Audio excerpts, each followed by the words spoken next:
उत्तर प्रदेश की राजनीति में इन दिनों माछ भोज पर सियासत गरमाई हुई है।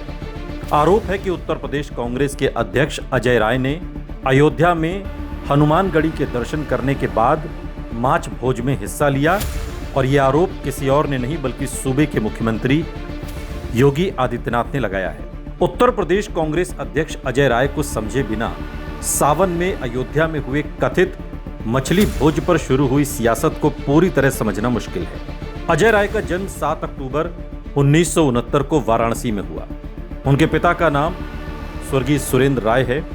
वो ग्रेजुएट हैं और उनकी पत्नी रीना राय हैं। विधानसभा रिकॉर्ड उन्हें भूमिहार ब्राह्मण समुदाय से जोड़ता है।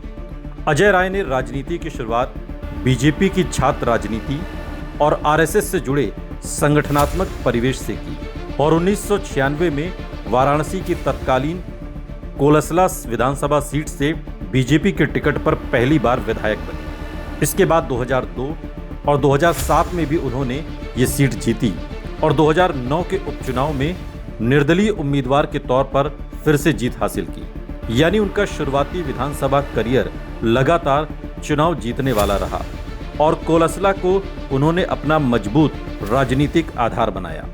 2009 में बीजेपी से लोकसभा टिकट नहीं मिलने के बाद उन्होंने पार्टी छोड़ी और समाजवादी पार्टी में शामिल होकर वाराणसी लोकसभा सीट से चुनाव लड़ा, लेकिन बीजेपी के मुरली मनोहर जोशी और बीएसपी के मुख्तार अंसारी के बाद तीसरे नंबर पर रहे। बाद में उन्होंने कांग्रेस का दामन थामा और 2012 में परिसीमन के बाद बनी पिंडरा विधानसभा सीट से कांग्रेस के टिकट पर चुनाव जीतकर अपनी राजनीतिक उपयोगिता साबित की। इस तरह वो कुल मिलाकर 5 बार विधायक रहे।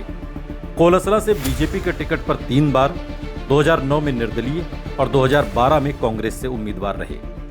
इसके बाद उनकी राजनीति का बड़ा हिस्सा प्रधानमंत्री नरेंद्र मोदी के संसदीय क्षेत्र वाराणसी में कांग्रेस के चेहरे के तौर पर बीजेपी को चुनौती देने में बीता।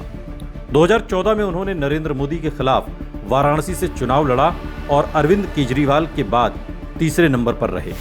2019 में भी मोदी के खिलाफ चुनाव हार गए और तीसरे स्थान पर रहे, लेकिन 2024 में उनका प्रदर्शन काफी बेहतर हुआ और वो दूसरे स्थान पर रहे, जबकि मोदी की जीत का अंतर घटकर 1,52,000 रह गया।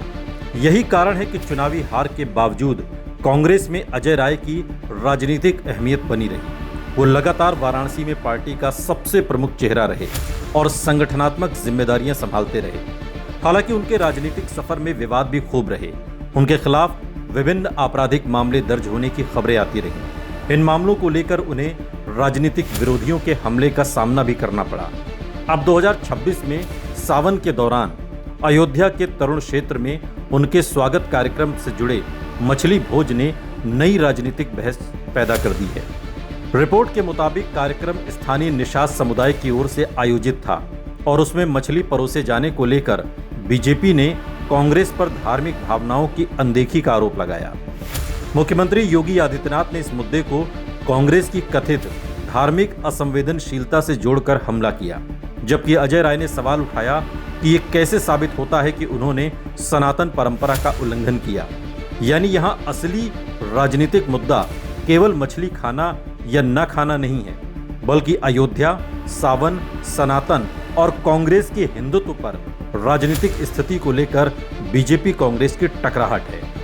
अजय राय के लिए ये एक विवाद दो-धारी तलवार है। एक तरफ बीजेपी उन्हें धार्मिक सांस्कृतिक मुद्दे को लेकर कांग्रेस की छवि पर हमला कर सकती है, दूसरी तरफ कांग्रेस इसे सामाजिक विविधता, निषाद समुदाय से संवाद और व्यक्तिगत खान पान की स्वतंत्रता के सवाल के रूप में पेश कर सकती है।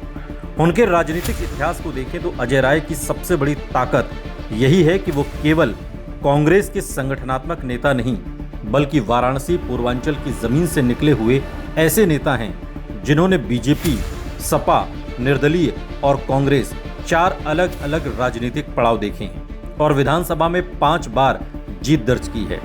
इसलिए 2027 के यूपी विधानसभा चुनाव से पहले मछली विवाद को उनकी पूरी राजनीतिक पहचान का पर्याय बनाना सही नहीं होगा।